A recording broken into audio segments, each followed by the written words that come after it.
votre ami Abdelaziz Ndao. Aujourd'hui, dans cette 4e émission de notre rubrique Portrait jeune entrepreneur, nous allons accueillir quelqu'un de très spécial. Nous allons accueillir Maha Thiam. Je laisse Maha. Comment vas-tu?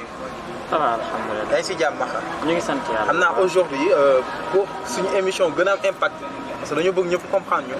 dañuy waxaale olof aussi pour permettre ñëpp gën ñu mën a comprendre parce que tey suñu rubrique bi dafa am solo tellement que dama bëgg ñëpp dégg nañuy wax alors Maha mun nañu wax olof Maha na nga def. Ça va, alhamdoulilah. yaa ngi si jàmm baax. Ça va, ñu ngi sant yàlla bu baax. alors Maha présente-toi. tey ñu ngi wax ñëpp asalaamaaleykum wa rahmatullah wa barakaatu.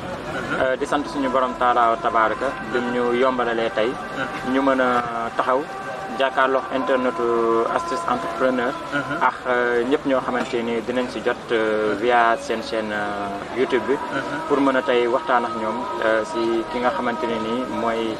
jëmm ju ñàkk solo ji taxaw jàkkaarloo ak ñoom de vrai nom di Maha Thiam ñu koy woowee docteur Chaye en même temps Thiam Teranga aussi sur son Facebook donc Maha Thiam benn jeune la boo xamante ni mi ngi ci presque trentaine yi nekk aussi père de famille nekk responsable yore ay soxna yore aussi njaboot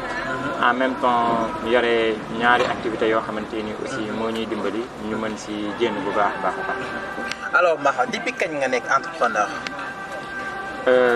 man boo xoolee depuis 2013. Depuis 2013 laa commencé yëngatu. di mënal sama bopp di demal sama bopp. Sinon avant 2013 doon nañu nekk ci ay liggéey yu ndaw yoo xamante ni boobu on était des employés. waaw parce que ñun bi ñu arrêté suñu jàng. ba fii ñuy waxee yow mosuñu toog croiser les bras. donc jot nañu def ay formation yoo xamante ni yeggul. jot nañu def ay métiers yoo xamante ni aussi yeggul. waaye loolu lépp li ko waral mooy. football bi ñu bëggoon tekki. footballeur nga woon début. waaw football bi ñu bëggoon tekki daal moo waraloon loolu yëpp. moo xawoon yàq jàng bi sax. mais après bi ñu demee ba ci biir xam ne bunt bi du nekk bunt boo xamante nii. bunt buy sotti la. masalan suñu borom jaarale aussi suñu wërsëg. si la ñu commencé di xool leneen. donc jot nañu def apprenti tailleur. jot nañu def yeneen apprentissage. bu loolu weesoo aussi jot nañu def ay formation formation yooyu aussi jotul antu ndax manque de moyen au passage may nuyu ñetti nit yoo xamante ni jàppale nañ ma si muy suñu benn yaay boo xamante ni suñu dëkkandoo la woon ak ki nga xamante ni mooy suñu mag suñu taawu kër ak ki nga xamante ni mooy sama benn yaay si yaay buñu ma ndeyeele mu nekk depuis France. alors Maha bi nga commencé 2013 ban activité nga commencé. ok man dama commencé 2013. sama histoire nag c'est un peu spécial. C'est un peu spécial ba nga xamante ne nii. xajul ci interview. donc dañuy laal rek. dañ koy cof rek waaw dañuy cof rek. mais man moom sama histoire moom. documentaire la ci nit mën a bind. donc bii mooy énième fois ma koy wax ñi may interviewé. histoire bi dafa gudd tellement am solo tellement ba nga xamante nii ci interview doo mën a laal lépp da ngay laal lii rek bàyyi. mais sama histoire moom documentaire la ci nit mën a bind. parce que jaar-jaar bi. ba ñu yegg si fii nii tey li ko ëmb moo bëri. déjà tey mën naa la wax lii sababu tey bi mooy takk jabar bi ma takk jabar. takk jabar waaw tey moo indi sababu tey bi. ñu rappelé Maha Thiam encore appelé docteur Chaye xam naa dina ñëw si tur boobu noonu. mais tey bi nga commencé 2013 bi nga duggee si entrepreneuriat ban genre activité nga commencé. man bi ma duggee si entrepreneuriat la ko jur mooy. bi ma tolloo si takk soxna bugguma tooñ. gisanteex ki ma bëgg si cyber bi ma doon gérer.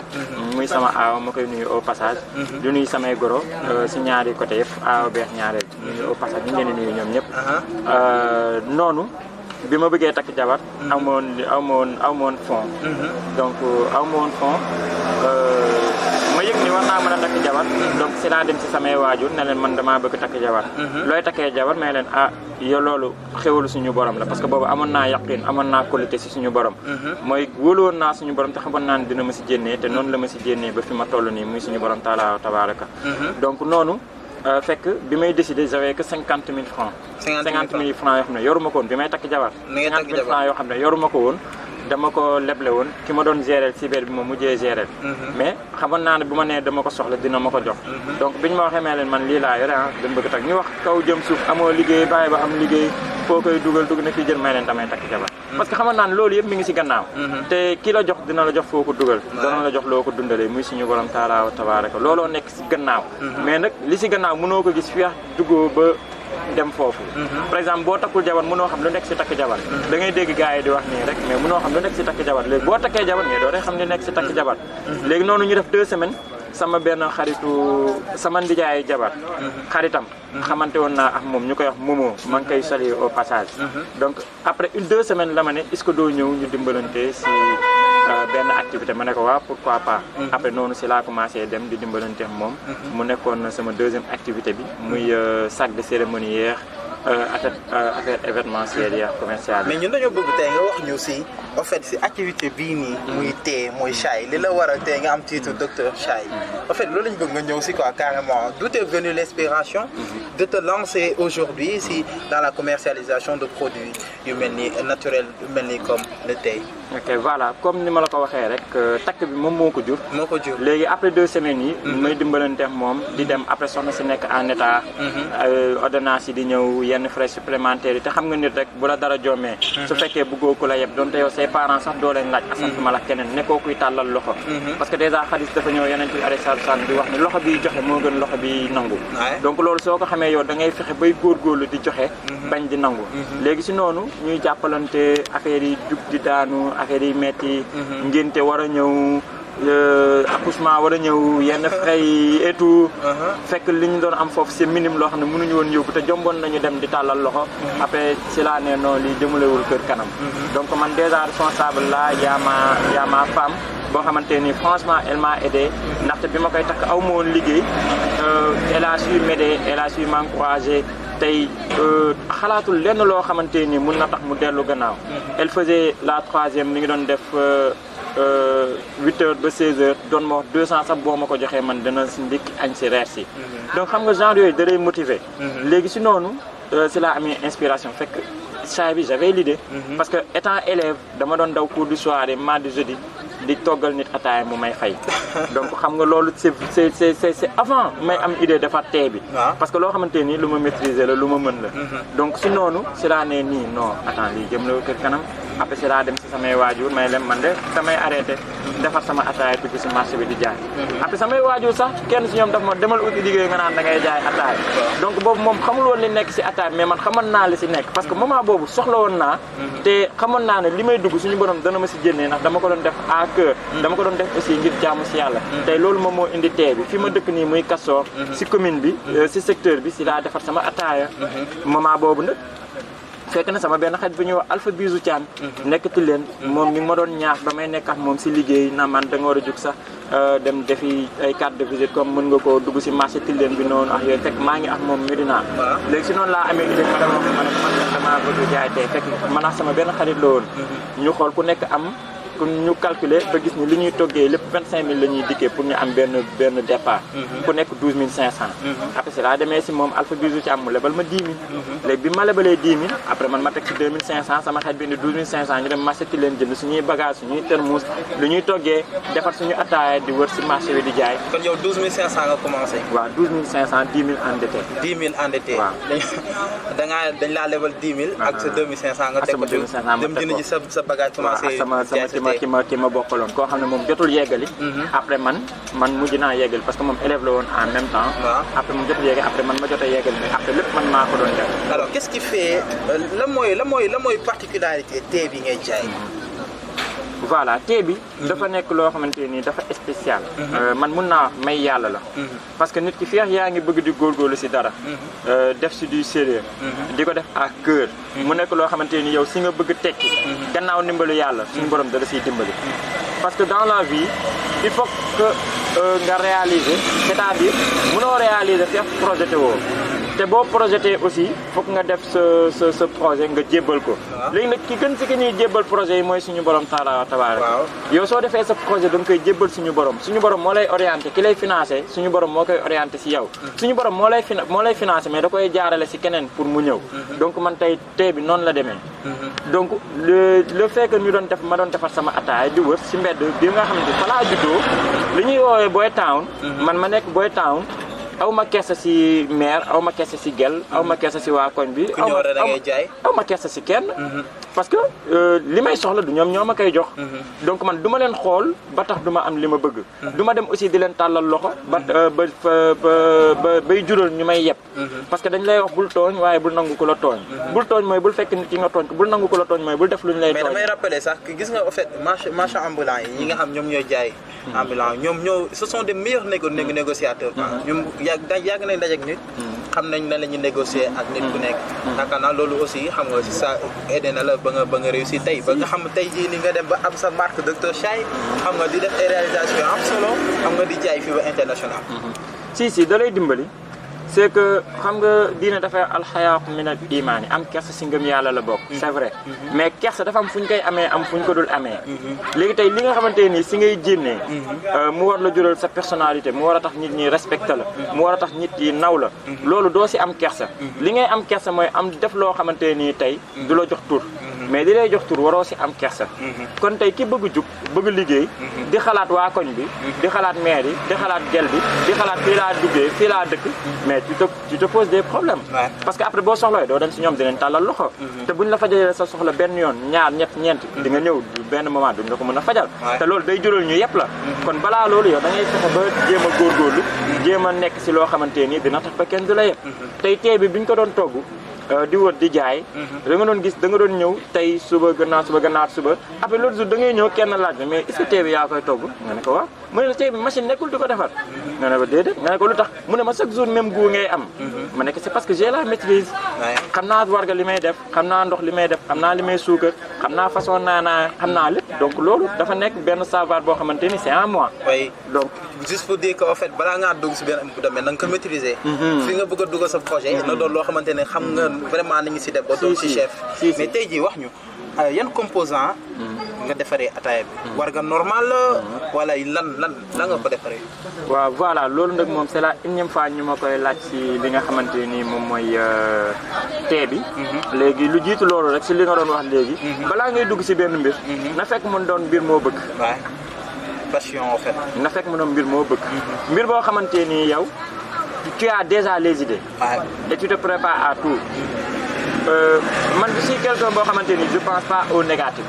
man je pense qu'au positif man dama jàpp ne lu ma dugg dama siy génn si ndimbalu yàlla su ma si génnoon nag ma xam ne loolu moom moo gën si man mais du ma xalaat ni damay dugg si benn mbir dinaa est-ce que dina dox est-ce que du dox te parce que loolu xamoo si dara li ngay ñëw di financer yow xamoo ndax dina dox wala du dox parce que loolu nekkul si sa connaissance nekkul si sa pouvoir loolu si loxo yàlla la nekk kon da nga koy bàyyi suñu borom tabaaraka yow nga def sa projet pare mu nekk lu dëggu si yow nga sérieux si nga jox ko gëddëm mu nekk loo bëgg sa biir xol nga ragal si yàlla pare di ko def ngir jaamu yàlla si mbir booy mënti dugg moo xam dañ la embauché moo xam dog yow yaay entreprendre donc looy mënti dugg rek pare yow pour def si sérieux def si amour pare pour def fekk yàlla moom moo tax parce que yàllaay fay nit amul sa fay tey li ngay defal nit lim lay fay loolu matul fay li la yàlla di fay moo gën kooku lim lay fay te yàlla lim lay fay mi ngi sa avenir mi ngi sa ay projets yu ñëw si kanam parce que nit ku nekk da nga am jaar-jaar yow sa jaar-jaar mënoo ko échapper hasard amul si diine loo gis rek destin la loolu jiitu na sa dund léegi nag ngay dem par exemple li nekk si kanam yow mënoo ko gis feex yeegoo fa kon yow li nga tollool rek fa ngay nekk def si di sérieux di ñaan yàlla mu wutal lu ko ak lu ko gën léegi après da ngay ñëw suñu borom moom moo lay tracer su chemin moom moo lay ubbil ay buntu ba nga jot loo xamante ni keneen day toppale bëgg ko jot du ko jot parce que yow ni nga procédé ak fi nga toll ak ni nga jëflantee ba am loolu moom du ko def da ngay gis tey kenn day jug rek bëgg tekki loolu mënta nekk ñi tekk ñëpp boo leen laajee am nañ jaar-jaar dañoo xoslu sonn nañ dund ay obstacle mais àndox loolu taxul ñu courager les bras c'est que waroo dugg si benn mbir nga échec rek nga courager les bras déedéet mbir boobu bu échecee rek làmbal feneen c'est-à-dire yow bul toog à chaque fois dee làmb ba keroog ngay daj soo dajee rek après jeex na da ngay dem après booy dem rek après ay opportunité ñooy ubbeeku di dem kon tey bi composant yëpp duñ ko mën a wax parce que mooy suñu secret de liggéey buñ ko waxee dootuñu nekk ci docteur Chaye dootuñu liggéey ci mën nañu wax élément de base yi tey boo xoolee Chaye naturel bi élément de base bi moom mooy warga tey boo xoolee caw sa xiir bi élément de base bi moom mooy jinjeer bi mooy Chaye naturel waaw bi mooy Chaye naturel bi bi mooy caw sa bi mooy caw sa xiir bi élément de base bi moom mooy gingembre léegi ñoom ñaar ñëpp ñoo bokk ñeent yi may tudd ba mu des benn bi léegi ñeent yi may tudd nii mooy cholestérol ballonnement fatiguement digestion ñoom ñaar ñoo ko bokk léegi nag ci biir ki koy naan moom may dem ba gis yeneen vertu comme tey caw sa xiir bi nit ki gis na ni daf koy dimbali ci colopathie daf koy dimbali ci estomac am na koo xamante ni dafa am insomnie mu jël ko di nelaw am na koo xam ne buy nelaw dafay fat mu jël ko en même temps aussi dafay yokk ngóora mais c'est naturel da lay dimbali ci biir néegu sëy moo tax nit ki di ma dégg à chaque fois may wax bonus bi ci nekk mais bonus marié c'est-à-dire marié góor ak jigéen ñoo mën a gis bonus bi mais sinon à part loolu leneen li ñoom ñëpp a ci bokk yam bonus marié moo tax mu tuddee ko caw sa xiir waaw donc tur bi rek déjà ku ko dégg rek war na xam am na lu muy wëndu donc lii képp ku ko naan la muy def ci yow te doo ma ko wax sax man xam naa ko am na lu muy def ci yow loo xam ne doo ma ko wax man xam naa ko parce que je le maîtrise tellement que xam naa lu muy def ci loolu moo waral turu docteur bi waaw léegi docteur bi li ko indi mooy da ngay gis comme liñ ci tudd muy digestion tey boo xoolee indigestion ñi mu sonal bëri na cholestérol ñi mu sonal bëri na ballonnement aussi ñi mu sonal bëri na léegi tey gannaaw suñuy étude ak suñuy recherche ak ndimbalu yàlla ñuy def di def à chaque fois tey bii nii ma teg nii ci table bi maa ngi ko tuddee 4G plus li tax ma tuddee ko caw sa xiir 4G plus parce que dama ci yokk yeneen astuce yoo xamante nii au fur et à mesure may dem rek may gis yu ma ci yokk yoo xamante nii day jural nit ki njariñ parce que bi may dooree tàmbali 3G la woon après 4G après tey 4G plus donc damay demaat tey ba damay génnee fibre parce que damay yokku day génnee 5G waaw damay dem ba damay génnee leneen parce que damay yokk loo xamante nii ay éléments yoo xamante nii day amal njariñ nit ki nga xamante ni moo koy naan tey lii nga gis nii ay kilifa dañ koy jënd ay kilifa diina dañ may contacter di ko jënd ay kilifa dañuy yóndee ba sama kër di ko jënd kon tey lii nutri docteur bi mooy liñ ci wax ñu da koy def ci nit ñi di ko naan di ko gis parce que ñoom rek doy nañ ci seede te su ma jumul am na ay témoignages yu ma la yóndee am na yu ma la yóndeewul j'en ai à gogo sur mon téléphone tey loolu moom moo indi tey turu docteur bi parce que nit ki gis ni li muy naan amal na ko njariñ turu docteur bi ñëw ma teg ci Chaye muy docteur Chaye tey looloo indi turu docteur bi après daal di am sama benn xarit mu may ma stéthoscope bi nga xamante ni ku ko gis xam ne c'est un stéthoscope similaire nekk loo xamante ni mi ngi mas pour mu yoo tur bi ñu jël ko teg ko suñu kaw après tamit defar loo xamante ni mooy li nga xamante ni dafa présentable parce que li tax loolu moom mooy nit ki yëngu ci wàllu lekk dafa war a set dafa war a sell da nit ki dañu war a am vision ci moom boo xamante ni dafay attirer nit ki à ce que mu bëgg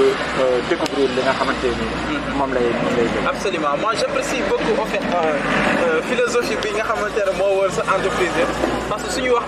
un entrepreneur dañoo wax ay am na entrepreneur dafa am qualité yi nga xam moom la war a àndal ay puis sooy def business da nga war a dugg dans le pot du business bi nga xamante ne moom ngay def et je vois que vraiment en fait lépp wuyu na quoi man vraiment je suis vraiment très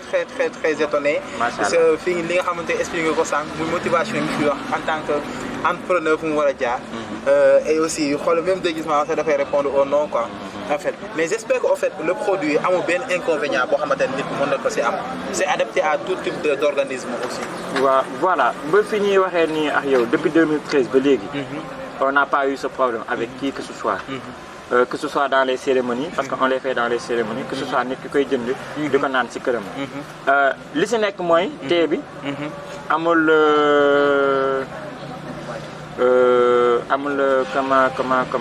comment dire conservateur defuñu ci conservateur parce que dañoo bëgg mu naturel parce que man je te dis conservateur yi ngay gis yëpp c'est à base du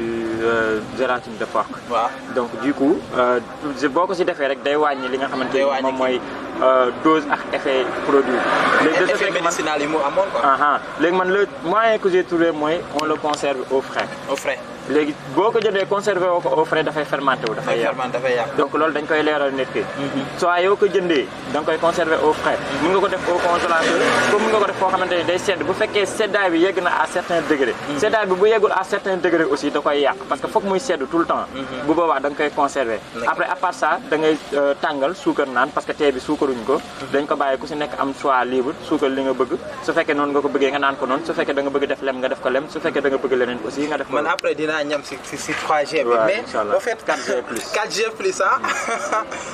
mais au fait wax ma tey jii quelles sont les difficultés yi ngay gën a rencontrer si sa domaine waaw nii moom ba fii may waxee ak yow moom ñu ngi sant suñu borom tabaaraka bu baax. fu mu toll nii tey jafe-jafe bi ñu am mooy. ñàkk génn def suñu liggéey ci service yi parce que à cause du pandémie. jullit moom ku ko xam ne warul nekk koo xamante ni day plaindre parce que lu mu am rek avantage la ci moom parce que bu liy ñëwul rek am na leneen luy ñëw. déjà nekk bi ngay nekk rek xëy yeewu tal def rek loolu rek doy na sant yàlla kon yaakaar naa yeneen jafe-jafe bu amee. nit ki war na ko delloo yàlla ñaan yàlla mu dimbali ba loolu du am mais mu bañ a nekk loo xamante ni lu muy jooy la quoi wala di ko def si boppam parce que ku si nekk rek am na loo waree sante yàlla am na loo waree sante yàlla te ku si nekk aussi am nga loo am lu sa morom amul loo xam ne moom bu ko amoon du doon ay jafe-jafe mais day sant yàlla muy jàmm ak dal ak santé ak paix kon loolu déjà tawfeex la tey bu ñuy wax ñun yenn jafe-jafe yoo xamante nii ñu ngi koy jànkonte mën nañu wax amuñu tey ñun li ñu am mu metti ñu comme li tax mu metti ñu mooy dañu ko bëgg mooy jéem dem ci cérémonie yi def service jaxasoo nit ñi dimbali leen ñu lekk nga xamal leen ni dëkk bi am na liggéey y a pas de sot métier que ni nit ki il suffit que mu am une idée mu nekk quelqu'un de créatif rek dafay dem. mais Covid bi laal na leen. oui man moom sentir naa ko. sentir naa ko fi ma ko sentiree mooy ñàkk jéem dem defi service bi ma ñàkk jéem dem defi service ci xew yi mais sinon à part ça tee bi maa ngi koy jaay sama kër normal. malgré que Covid bi am na lu mu si wàññi mais taxul nit yi ñu ngi koy jënd parce que ñi koy jënd ils me connaissent peut-être ñi ma xamul ñooy xaw a am problème mais comme man yàlla dimbalee na ma public nit yi ñu ngi koy jënd masalan période tabaski bi jaay naa li ma toggoon yëpp jaay naa ko période tamxarit bi aussi jaay naa nii aussi maa ngi jaay parce que tee bi man dama toll foo xamante nii tollootuma fu ma ne di woowee ma ne ko nit amatul wala damay programme te auparavant dama doon programme jour yi ma koy togg mais léegi amatuma sañ-sañ bi parce que tout le temps nit daf may woo ne ma dafa soxla tee mais lan moo waral Chaay Chaay lu muy firi. léegi Chaay benn tee la boo xamante nii presque sénégalais yi xamuñu ko. tey boo déggee Chaay mooy naar yi ñoo ko gën a xam ak côté Asie. parce que ñoom xam nañ lan mooy njariñu Chaay. léegi soo déggee ñu naan ataaya du ataaya sénégalais moo indi ataaya indi Chaay di ko def à leur façon mais dañoo génn li nga xamante nii moom mooy base ataaya.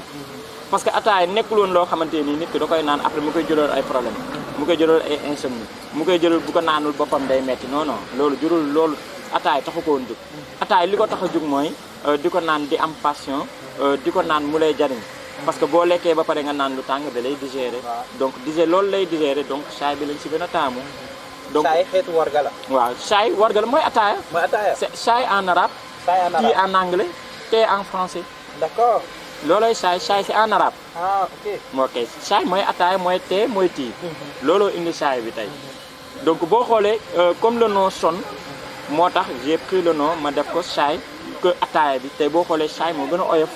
moo gën a neex a génnee looloo tax tey ma opté à jël Chaay parce que Chaay laay defaruma ataaya comme ni ko sénégalais yi di foogee tey moom boo ko dégusté caw sa xiir bi di nga xam ne Chaay laay defar parce que déjà parfum bi rek balaa nga koy naan rek c'est quelque chose waxtuma la nga naan ko nag ba commencé sentir di gis li nga xamante moom mooy vertu. D'accord aujourd'hui li nga xamante ne au fait ñun dañ koy prôné mooy on veut des entrepreneurs yi nga xam dañuy am impact bu baax si société bi alors aujourd'hui ce projet docteur Chaay di jaay ay thé nga xamante ne à base naturelle ay thé yoo xamante ne aussi à propos médicinal la tey ban impact la sa projet bi am si communauté bi si askan bi notamment fi nga xam fa nga dëkk muy Castor. tey boo xoolee thé bi ñun bi ñuy dooree jug sax nekkul woon dañ ko def pour mu nekk à base de médecine parce que loolu ñun après lañ ko découvrir yi si nekk yëpp après lañ ko découvrir donc pour dire pour ba ñi ñuy seetaan ñu bañ a fat parce que mos naa bokk plateau ak benn docteur après mu may daaj si naan balaa thé bi di kii di dañ ko war a yóbbu fii xool saytu dugg na fii génn na fii fekk loolu ñu ngi sax si projet yooyu noonu mais xam nga ñun nous sommes des jeunes bëgguñu sàcc bëgguñu tux bëgguñu def naka su dul noonu donc tey on part avec les moyens du bord donc si njëlbeenu émission bi yaa ngi dégg ne nous on a commencé endetté donc on n'a pas attendu le financement de l'État ni le financement de qui que ce soit ni du maire yi donc nous on dañoo jug selon suñuy moyens de bord nekk si donc ñun li ñu tollool foofu la ñu mën a yegg foofu la ñu mën a toll mënuñu jéggi. mais n'empêche c'est ambition war na la may aujourd'hui parce que da ngay gis produit boo mënti gis rek ñu koy jaay aujourd'hui mu nga xamante ne commercialisation dem na sa ba à l'extérieur te di produit yoo xamante ne tey jii bindaale nañ ingrédient bi maanaam ci ginnaaw ñu bindaale ni composants yi parce que loolu aussi mooy gën a rassurer nit yi pour ñu gën a xam li nga xam moom la ñuy consommer aujourd'hui sa ambition war na mën a mat ba tey jii nii nga xamante ne da ngay dévoiler en fait pas sa secret recette mais nga dévoiler ingrédients yi ñi xam ne lii ak lii ak lii ak lii ak lii parce que am na nit yoo xam peut-être ñaa am ay yenn allergie est-ce que yooyu bàyyi nga ko xel ñoo ngi si parce que très souvent xam nga sénégalais du dugg su naka su dul noonu du jël biiram du si dugal naka su dul noonu surtout man je te dis sama public yëpp su ma la may waxee ne baadoo la bëriwu si da nga may naan déedéet parce que nooy xamee ne baadoo la bëriwu si mooy ñi koy jël fi ñuy naanee seen tee donc cache yooyu ak baraade yi xeet yooyu boo ko gisee rek yo am jom yooyu boo ko gisee rek di nga xam ne kii kat ku am classe la donc kon ñoom li ñuy def xam nañ ko bu baax c'est-à-dire tey bi nit des fois balaa mu koy jënd dina ma laaj bu ma laajee ma xamal ko li si nekk ba moom mu am dalu xelu jënd ko mu koy dooree jënd mais nekkul loo xamante ni nit ki day ñëw rek jënd ko nii rek à l'aveuglette loolu moom suñu borom dimbalee na ma ko te aussi duma am kersa di wax tey bi li nga xamante ni dina ko def comme njariñ ak inconvénient soo xoolee si texte bi ma la yóndoon caw sa xiir bi tey ki nga xamante ni dafa am hypotension mooy tension buy wàcc mën na ko jël mu jikko ko mën na ko jël di ko jik c'est pas dit que mënu ko jël mais du si abusé wu par exemple kaas bii nii tey bu ko si doon naan dina nekk luy baax mais tey bu si jëlee lu ëpp kaas bi wala jël si dose bu ëpp loolu tey mën na ko jural tension mu wàcc bu fekkee jigu ko mais bu fekkee daf ko jig day régulariser tension mais notice yooyu tey jii war na mën a accompagner produit bi waaw tey mi ngi si texte bi xam nga produit bi autocollant bi dafa nekk lu tuuti loo xamante ni am na lu bëri loo xamante ni mënoo ko si def donc yow li nga mën mooy defar nga sa texte koo koy yónnee nga jox ko texte bi mu lire mu xam bien avant muy passé commande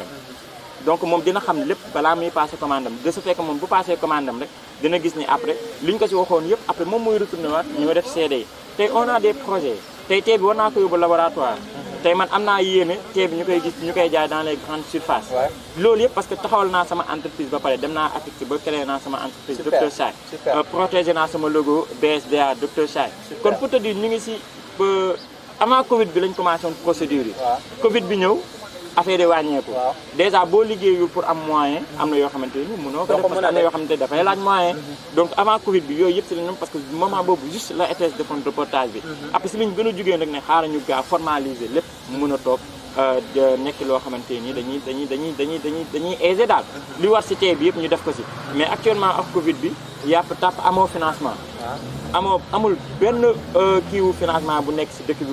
bu la contacté parce que fii dëkk bi branlon moo fiy dem soo amul branlon doo dem mais yow xaaroo financement parce que 12 000 12 000 nga commencé si c'est que fi may waxee financement mooy yi nga xamante moo nekk à l'avenir dem ba tey commercialiser tee bi ñu mën ko importer jaay ko sur les grandes surfaces xam nga loolu dafay laaj financement mais fi ma toll nii soxla ma financement parce que je m'en sors avec les moyens du bord mais tey bu Covid bi ñëwul woon may commencé di def samay service di gagné damay récolter loo xamante ni moom laay defee du ma xaar parce que man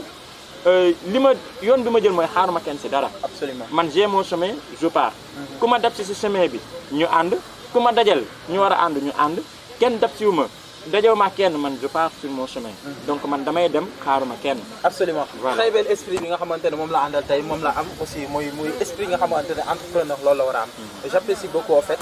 mais en fait aujourd'hui tey jii soo amee message booy lancé yi public yi nga xam ñoo lay seetaan aussi lan nga leen di wax ok tey bu ñu demoon tey ba am message bu ñuy lancé mooy dëkk bi ñëpp xam nañ situation yi ñu toll te ku si nekk tu es issu d'une famille boo xamante ni parce que personne n'est né riche personne n'est né riche même bu fekkee tu es né issu d'une part des parents riches sax t'es pas riche parce que c'est leur argent ñoom ñoo liggéey ñoom ñoo ñafe ñoom ñoo ko am du sa xaalis même buñ la ko bàyyilee du sa xaalis yow tey li nga war a def mooy góorgóorlu ba mel ni ñoom liggéey am pour mën a toppatoo sa famille toppatoo sa yaay toppatoo sa papa defar sa avenir say avenir u doom jàppale say mbokk jàppale aussi ñi nga xamante ni ñoo si xaj kon tey mooy ku si nekk tey war nga góorgóorlu su fekkee ki ñuy financé la pour mu jàng mu góorgóorlu ba def du sérieux si jàng bi mu daal di xam ne liñ koy fayal ay parents foruñu ko mu daal di góorgóorlu daal di jàng daal di am ay lijaasam bu ko si suñu borom tabaaraka jàppale ki nga xamante ni amu ko moom warul toog yaafus naan damay aw ma liggéey keneen ma liggéey dëkk bi amul liggéey di xaar état kenn du ko xaar si dara parce que état mënul subvenir besoins yi ñëpp donc da nga siy nekk état fekk si la si wala boo amee wërsëg xam ñu nekk si état ñu jàppale la nga am fond nga am départ donc loolu la mais nit ki warul xaar di ñu koy kii man li ma gëm mooy amoo xam-xam boo créé jàngoo métier loolu mënut a nekk man mënu ma ko gëm parce que ku nekk rek am na loo mën a def man mii di wax ak yow balaa may def lii dugg naa si marché bi di jaay mbuus. absolument def baara ñind. parce que moment boobu noonu. ku nekk am nga looy jomm. mooy li ma la wax rek gis nga nit ki bu bañee ku ko yeb. dina góorgóorlu ba kenn du ko yeb te gis nga liggéey boo ko amee dañ lay respecté. soo mënalee sa bopp di dimbali nit ñi dañ lay respecté. mais loolu bu amul rek dañ lay manque de respect. te loolu yow yaa koy yóbbee sa bopp. kon balaa loolu. am nga savoir si dara. góorgóorlu si nekk si. bu lu fekkee da nga war financement ku la dimbali dama loo xam moom mu dimbali la nga def si nga nekk si parce que li ñu mën a liggéey bëri na c'est pas dit que docteur Chaye mi ngi jaay Chaye mi ngi siy génn rek damay ñëw jaay Chaye déedéet mën nga jaay Chaye nga génn si comme mën nga jaay Chaye doo si génn. mais bëgg naa laa poser benn question sax entre parenthèses avant ñëw tëj émission bi moom est-ce que aujourd'hui am nga ay collaborateurs yooyu liggéey est-ce que aujourd'hui projet Aïda la ba nga recruter nit yoo xamante ni tey jii yaa ngi leen di fay par weer. waaw foofu noonu nag alhamdulilah bokk na si suñuy projet yu ñu gën a bëgg. parce que comme tey bi ñuy def marchand ambulant ak léegi bi ñu arrêté def na 3 ans.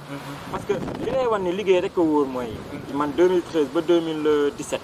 maa ngi marchand ambulant di jaay ak di dem si xew yi di defar. tey dama doon fekk nit yi di leen jaay tey nit yee may fekk si ma leen di jaay. donc xam nga loolu ambition la ak benn courage boo xamante ni nit ku ko am rek war ngaa mën a génn si li ngay di liggéey parce que da ngay dégg ñu naan. dëgg la wutum xëy sosum xëy moo ko gën tey jéem a góorgóorlu bay fay moo gën à chaque fois nga nekk rek loo xamante ni yow dañ lay exploiter wala dañ lay fay parce que boo demee ba am savoir bi am moyen yi am opportunité bi rek mën nga ko def parce que loolooy tax chômage bi wàññeeku si dëkk bi loolooy tax ñi mën a créer ñu créer ñi nga xamante ni ñu ngi góorgóorlu ñu góorgóorlu parce que tey duma la dem naa ba def service kër yaay madame Faye Sall ma koy saluer au passage madame la première dame def naa service kër yaayam daje faax moom mu def acte bu noble acte bu rafet boo xamante nii du ma am kersa di ko wax ci dimbali boo xamante nii junj moo doy borom xel parce que tey bu taxawee gis la ñu ngay def service di jox yaayam Chaye muy naan mu xool la ci kaw bu ci suuf yëkkati benn somme may la ko gannaaw ba muy may guerrier photographie nga ma sëgg nuyu ko jaajëfal ko remercier ko xamal ko sama liggéey xëy bés jékki-jékki ñu contacté ma daal di gis benn somme bu bëri boo xamante ni c'est de sa part xam nga loolu c'est en guise d'aide man tey fu ma ko waxul sax war naa xam ne kii daf ma yónnee li pour jàppale ma ko sama liggéey kon si loolu balaa Covid bi la après Covid bi ñëw ko parce que man li ma am yéene mooy créer benn terrasse wala benn pause thé boo xamante ni nit dañuy mën di déplacer parce que tey bi ñi ko bëgg a découvrir te mënuñu jënd bouteille bëri na. tey am espace boo xamante ni nit yi dañ fay ñëw mën a naan Chaye. man moom naa ko découvrir sax voilà incha allah ok mën a naan Chaye bu boobaa di nga créer de l'emploi parce que di nga jël ay serveurs. di nga jël ay serveuses. di nga ut comptable. yooyu yëpp di nga ko am donc foofu da ngay créer de l'emploi. donc loolu ci suñuy objectif la bokk. ñu ngi naan suñu borom waa kay. il reste du chemin à faire bëriwul sax. tey peut-être mën naa ne tey fi ma toll nii su ma amoon lieu boo xamante ni c'est adéquat dama siy sóobu. macha allah alors si noonu dañuy tëjee émission bi. en fait ce mot de la fin rek mu ñu tëj. en fait lan lay doon. voilà mot de la fin day nekk sant samay waajur. sant samay soxna. sant sama entourage ak sama famille yëpp. sant samay waa koñ aussi ñi ma jàppale ñëpp ñoo xamante ni depuis boobu ba léegi ils font que m'encourager. donc si boole ma ak ay nit si di ma jàppale si sama liggéey. et aussi bañ ma xoolee bëtu koo xamante ni daal amul solo. donc loolu am na solo trop. samay waajur lu tax ma leen di sant samay waajur bu jigéen dafa sonn si sama tee nekk koo xamante ni si daf may ñaanal te ñaan mooy gànnaayu jullit te ñëpp xam nañ ne doom soxlawul lu dul ñaanu waajuram parce que nit yi ñu ngi rawante si seeni ñaanu waajur moo tax nit lu mu mën a def bay siggil ndeyam ak baayam def si war a góorgóorlu man je parle aux jeunes tey nekk fii di tux si saa di génn yooyu yëpp mën na nekk ay éléments yoo xamante ni ay détails lu quoi si koo xamante ni da nga war a am avenir da nga war a takk soxna da nga war a am ay doom peut-être sa yaay ak sa pap situation yi ñu nekkee demewul noonu war nga góorgóorlu jénnee leen si kon tey foo du ñu nag kenn du foo mais foo warta bëri warta fës parce que nit étant jeune ngay am ngay ambition étant jeune ngay nekk responsable avant de se marier ngay nekk responsable avant d'être une grande personnalité ngay nekk responsable de ce fait que soo demee ba loolu yëpp dab si la rek dina fekk yow tu étais responsable avant lii di nga xam yow tey naka ngay doxalee loolu aussi ñuy sant maire gox bi monsieur Cheikh di sant aussi ñi nga xamante nii ñoom ñoo am initiative def fi lii nii tey ba permettre ñu tey ñu koy mën a kii tey lii dafa war a nekk tey loo xamante nii lu war a fës la lu war a génn la parce que ñoom xaaruñu si kenn ñi ngay gis nii du maire yi du benn autorité ñoom waa koñ bi si boppam ñoom ñoo jub parce que allée bii nu mu meloon boo ko gisee tey 8 heures du matin sax dañ fi doon agressé nit 7 heures 8 heures si guddi 7 heures si guddi dañ fi doon agressé nit mais tey lii ñu def fii nii tey defar ko ba mu nice tax na ba yooyu wàññeeku na fi parce que bu nit ñi ñëwee toog di féexlu dina tax tey def katu lu bon bu doon def lu bon côté bii nii tey boo ñëwee doog fi mën a def parce que boo ñëwee di nga fi fekk ay nit di insister nit ñu góorgóorlu si li ñuy liggéey ki ñu embauché mu góorgóorlu si li ñu ko embauché mu jox ko àqam jox ko gëddam respecté ko ki nga xamante ni yëfu boppam tamit la yore mu jéem a góorgóorlu jox ko àqam jox ko gëddam respecté ko ba pare lépp nekk jaamu yàlla parce que suñu borom taala wa tabaaraka moom moo yore mbir yi si loxoom. merci beaucoup Mbaxa Thiam docteur Chaye Thiam Teranga aussi ñu ngi koy remercier bu baax a baax lii mooy exemple typique entrepreneur bu ñuy wër entrepreneur bi nga xamante tey jii nii xaaru financement dafay commencer avec les moyens du bord dafay commencer aussi ak li nga xamante ne moom mooy passion day xam lu mu bëgg xam mën ko ba pare maîtriser ko dama dégg benn rappeur buy naan soo bëggee nekk chef da nga maîtriser li ngay def alors voilà loolu mu doon proverbe bi nga xamante tey jii nii ça correspond carrément ak li nga xamoon lañu bëgg en fait n'attendez rien formez-vous ayez les compétences nécessaires et ensuite lancez-vous dans ce que vous voulez faire je crois que c'est pour ça ñu woo tey jii docteur Chaye pour que mu waxee parcours am aussi joxe aussi motivation pour ñi nga xam ne ñoom ñu seetaan c'est Abdou Aziz donc dans Astuce Entrepreneur di leen jox dig daje incha allah si suñu beneen rubrique portrait jeune entrepreneur d'ici là di leen naan partager au maximum les vidéos et voilà abonnez-vous à notre chaîne YouTube incha allah Astuce Entrepreneur mais avant ñëw tëj rek damay ñam 4G bi dañuy def dégustation en fait voilà pour ñi xam ñoo ñu seetaan ñoom mënuñu ko ñam mais ma ñamal leen ko rek voilà ñu xam li nga xamante noonu lay sax ah du noonu. waaw bien c'est am solo.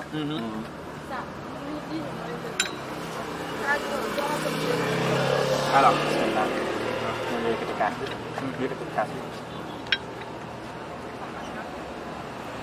super bi mooy bi mooy caw sa xeer moom mooy caw sa xiir laay naan ah. waaw 4G plus. 4G plus merci beaucoup.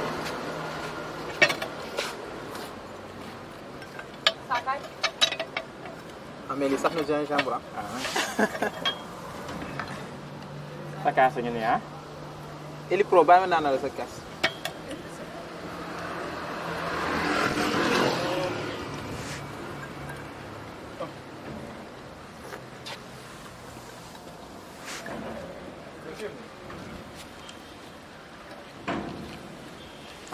macha allah lii neex na ah.